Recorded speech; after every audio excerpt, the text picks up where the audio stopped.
Hey, bonjour à tous, Renaud Richer ici, naturopathe, coach, conférencier, formateur et concepteur de produits de santé naturelle.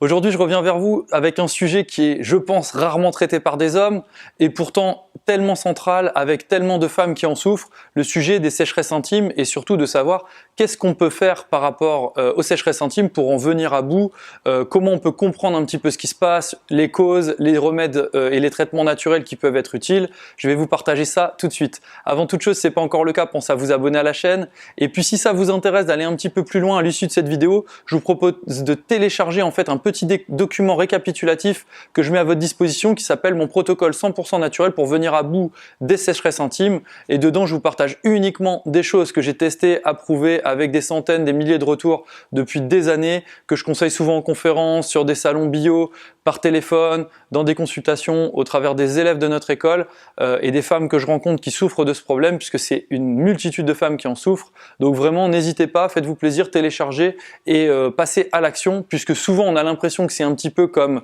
insolutionnable, alors qu'en réalité, quand on fait ce qu'il faut, il peut y avoir vraiment des résultats très rapides.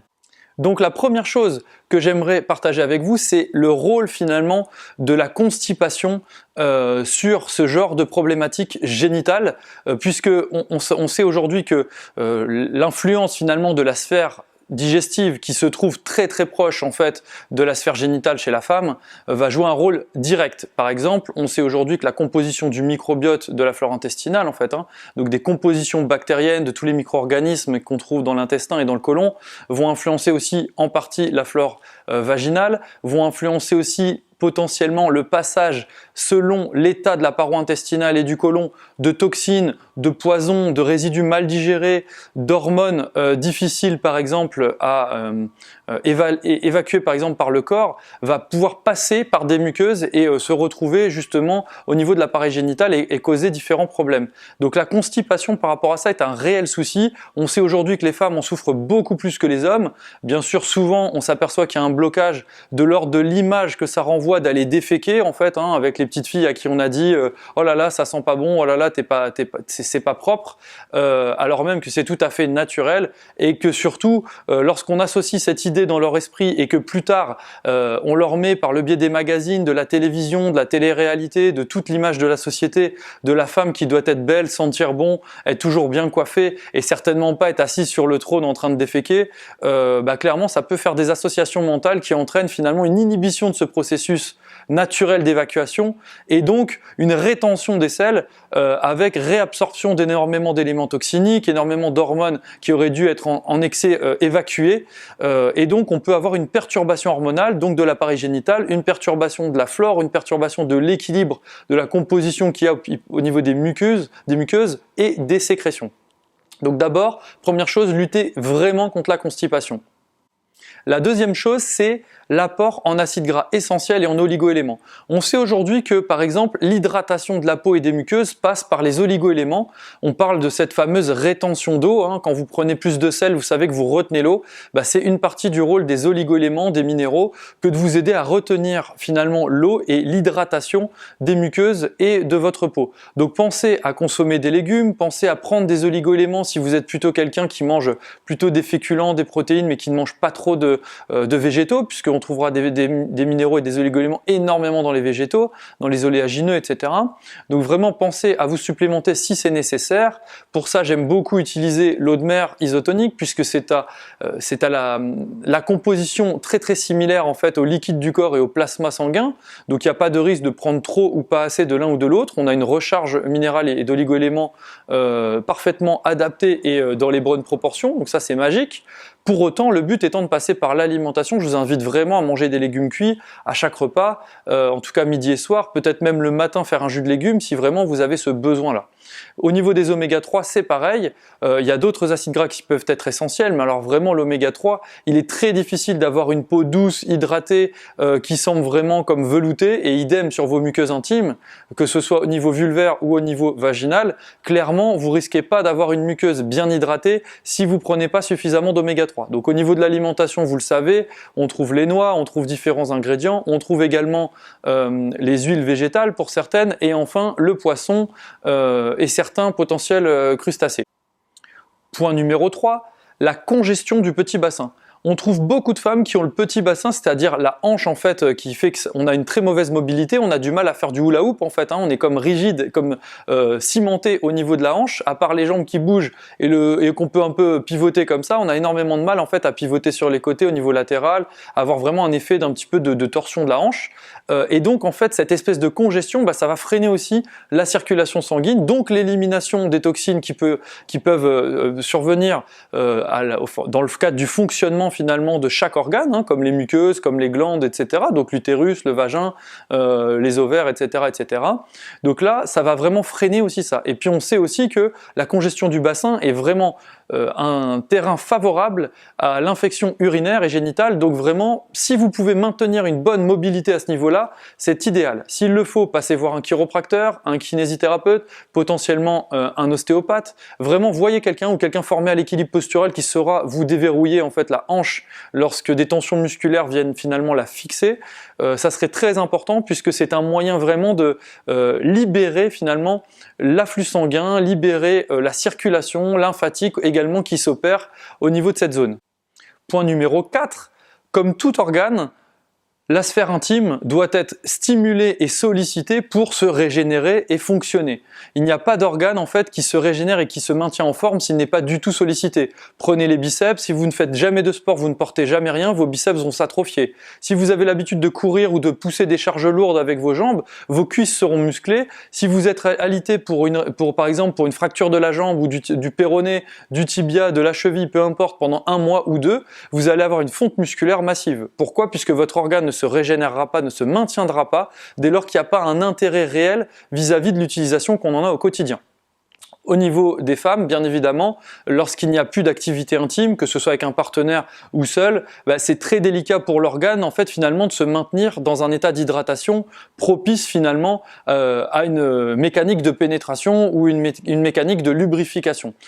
Puisqu'il faut savoir que la lubrification va découler en fait de la capacité d'hydratation naturelle de la muqueuse. Si la muqueuse n'est pas hydratée, en fait, ça fait comme une éponge toute sèche. On a énormément de mal à faire passer un liquide à travers et donc à pouvoir lubrifier.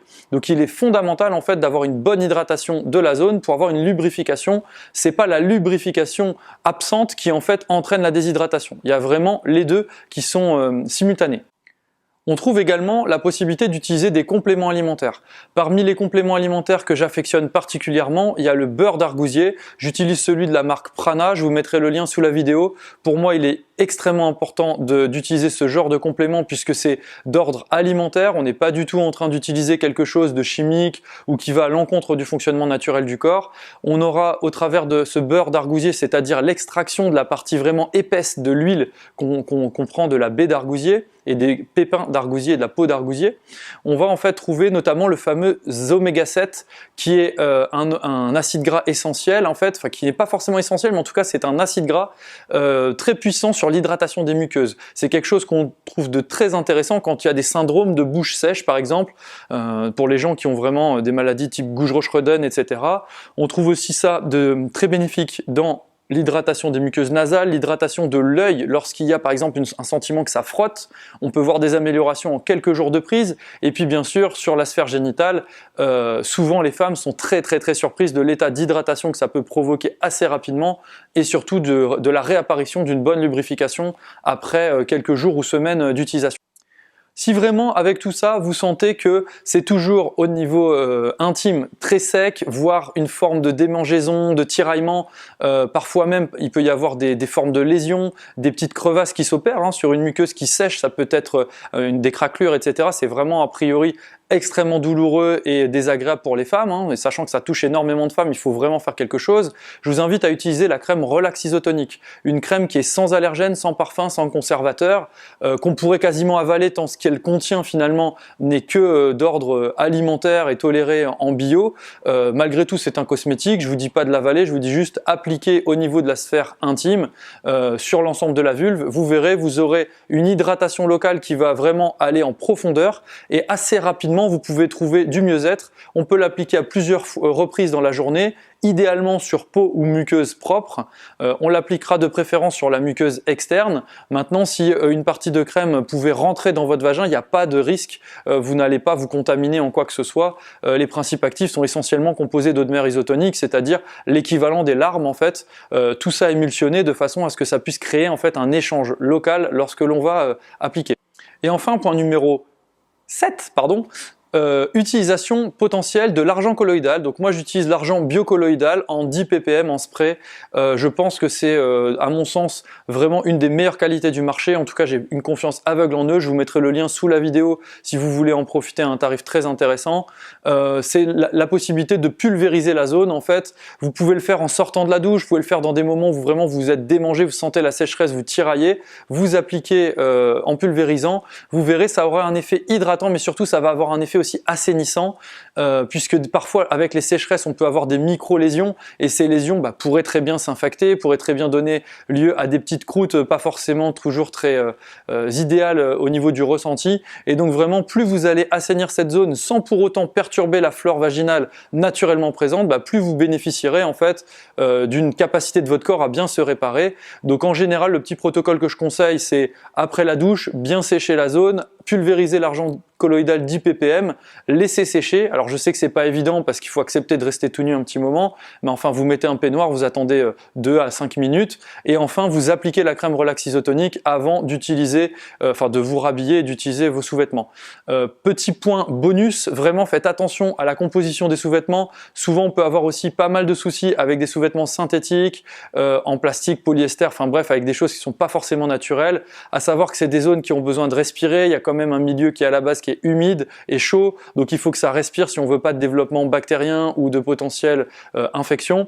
Donc vraiment, d'ailleurs il y a eu un livre de la Révolution Rose en fait qui est sorti il y a quelques mois ou années, je ne sais plus, d'un médecin qui recommandait aux femmes de dormir en pyjama mais sans culotte de façon à ce que ça puisse vraiment respirer. Et donc l'usage de sous-vêtements, on va dire synthétiques, va empêcher cette bonne respiration, oxygénation, etc. Et donc ça peut aussi favoriser parfois certaines irritations, certaines sécheresses, etc. Donc vraiment je vous invite à faire attention, notamment lorsque les matières synthétiques sont composées de perturbateurs endocriniens comme on peut de plus en plus s'en rendre compte aujourd'hui. Privilégier les matériaux naturels comme le coton, de façon à vraiment vous assurer, et coton biologique autant que faire se peut, sans traitement par des produits chimiques, de façon à vraiment préserver cette zone intime qui peut être autant quelque chose où vous vous en souciez pas parce que tout va bien, autant quelque chose qui peut vous pourrir la vie vraiment au quotidien et même dans votre épanouissement de votre vie sexuelle, puisque ça fait partie intégrante des domaines d'épanouissement dans le bien-être général de l'individu humain. Et naturellement, si vous êtes complètement bloqué là-dessus, on sait à quel point ça peut perturber également la communication avec le partenaire lorsqu'on est dans une gêne profonde et une peur de souffrir lors des rapports. Voilà, j'espère que cette vidéo vous aura plu. En tout cas, si c'est le cas, pensez à me le dire dans les commentaires. Pensez également à liker, pensez à partager si vous connaissez des gens qui souffrent de ça, si vous faites partie de groupes sur les réseaux sociaux qui traitent de ce type de problématiques ou de problèmes dont un des soucis est cette problématique-là. N'hésitez pas à faire passer la vidéo, ça peut aider énormément de personnes. Pensez à télécharger le e-book, pensez à partager vraiment au maximum de monde lorsque vous découvrez ce genre de choses, parce que c'est le seul moyen qu'on a de faire passer le message et d'enrayer finalement les causes du problème plutôt que de toujours sombrer dans des traitements, qu'ils soient médicamenteux ou naturels. Pour moi ça revient au même. Sombrer dans des traitements alors qu'on aurait pu remédier à la cause, ça me paraît complètement délirant et un petit peu comme prendre les choses à l'envers. Jusqu'à ma prochaine vidéo, je vous dis portez-vous bien, continuez à croire en vos rêves, continuez à croire que vous pouvez sortir de ce schéma horrible des sécheresses intimes tellement problématiques et tellement destructeurs dans l'épanouissement de votre féminité, et je vous dis à très vite les amis.